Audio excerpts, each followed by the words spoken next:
നമസ്കാരം. ലോക്സഭയിലേക്ക് അക്കൗണ്ട് തുറന്നതിൻ്റെ കുറ്റം ക്രൈസ്തവ സഭകൾക്ക് മേൽ ചാരാൻ ശ്രമിച്ചു നിൽക്കുകയാണ് മുഖ്യമന്ത്രി. NJUവിൻ്റെ സംസ്ഥാന സമ്മേളനത്തിലാണ് അദ്ദേഹം ഇത്തരത്തിൽ അഭിപ്രായം പറഞ്ഞത്. സുരേഷ് ഗോപിയുടെ വിജയത്തിൽ ക്രൈസ്തവ സഭകളെ പഴിയാരുന്ന പരോക്ഷ പ്രതികരണങ്ങളാണ് നടത്തിയത്.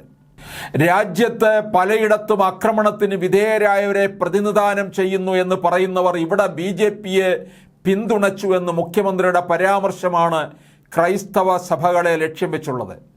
അക്രമത്തിനിരയായവർ എന്ന് പറയുന്നവർ ഇവിടെ BJPയെ പിന്തുണച്ചത് ശരിയായോ എന്നവർ പരിശോധിക്കട്ടെ എന്നും കൂടി മുഖ്യമന്ത്രി കൂട്ടിച്ചേർത്തപ്പോൾ ലക്ഷ്യം ക്രൈസ്തവ സഭകളെന്ന് ഏതാണ്ട് വ്യക്തമായി. BJPയെ പിന്തുണച്ചതിനെ വിമർശിക്കുമ്പോഴും ക്രൈസ്തവ സഭകളെ പൂർണ്ണമായും കുറ്റപ്പെടുത്താനോ കടന്നാക്രമിക്കാനോ മുഖ്യമന്ത്രി തയ്യാറായിട്ടില്ല. കേരളത്തിൽ തെരഞ്ഞെടുപ്പിൽ BJPക്ക് ഒരു സീറ്റ് നേടാൻ കഴിഞ്ഞു എന്നതാണ് വലിയ പ്രത്യേകത.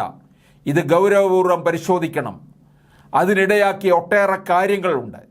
BJPയെ വിജയിപ്പിച്ച ശക്തികൾ അവർ സ്വീകരിച്ച നടപടി ശരിയാണോ എന്ന് പരിശോധിക്കണം. BJPയുമായി ചില വിഭാഗങ്ങൾ ചർച്ച നടത്തി, പരസ്പര ധാരണയുണ്ടാക്കി. ഇനിയെങ്കിലും ചെയ്തത് ശരിയായോ എന്ന് അത്തരം ആളുകൾ ചിന്തിക്കണം. LDFിനോട് എന്തെങ്കിലും പ്രത്യേക വിരോധമുള്ളത് കൊണ്ടല്ല അവർ അങ്ങനെ ചെയ്തത് എന്നാണ് പിണറായി പറയുന്നത്. സമ്മർദ്ദത്തിന് വഴങ്ങിയാണോ അതെല്ലാം ചെയ്തത്? അതിനപ്പുറത്തേക്ക് ഞാൻ കടക്കുന്നില്ല. കൂടുതൽ വിവരങ്ങൾ അറിയാഞ്ഞിട്ടല്ല. ചിലർ നാടിൻ്റെ സംസ്കാരത്തിന് ചേരാത്ത നിലപാടെടുത്തു. രാജ്യത്ത് പലയിടത്തും ആക്രമണത്തിന് വിധേയരായവരെ പ്രതിനിധാനം ചെയ്യുന്നു എന്ന് പറയുന്നവർ ഇവിടെ BJPയെ പിന്തുണച്ചു. അത് ശരിയായോ എന്നവർ പരിശോധിക്കട്ടെ എന്നാണ് മുഖ്യൻ്റെ വാക്കുകൾ.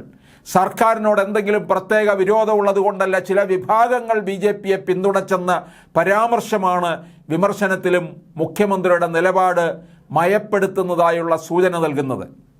സംസ്ഥാനത്ത് ഇടതുമുന്നണിക്കെതിരെ ഉണ്ടായ വിധിയെഴുത്തിലും മയപ്പെട്ട നിലപാടിൻ്റെ പ്രതിഫലനം കാണാം.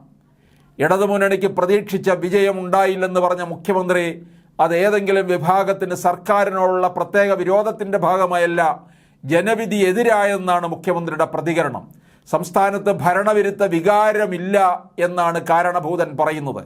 സർക്കാരിനോട് പ്രത്യേക മനോഭാവത്തിൻ്റെ ഭാഗമായി ആര് വോട്ട് ചെയ്തില്ലെന്ന് സ്ഥാപിക്കാനുള്ള ബോധപൂർവമായ ഇടപെടലായിട്ടാണ് ഇതിനെ കാണാനാവുക. 18 സീറ്റ് നേടിയ UDFിൻ്റെ വിജയത്തെക്കുറിച്ച് പറയുന്നിടത്തും ഭരണവിരുദ്ധ വികാരമല്ലെന്ന് സ്ഥാപിക്കാനുള്ള വ്യഗ്രത പ്രകടമാണ്. UDF നോട്ട് ചെയ്യാനുള്ള കാരണം LDFിനോടുള്ള വിരോധമല്ല.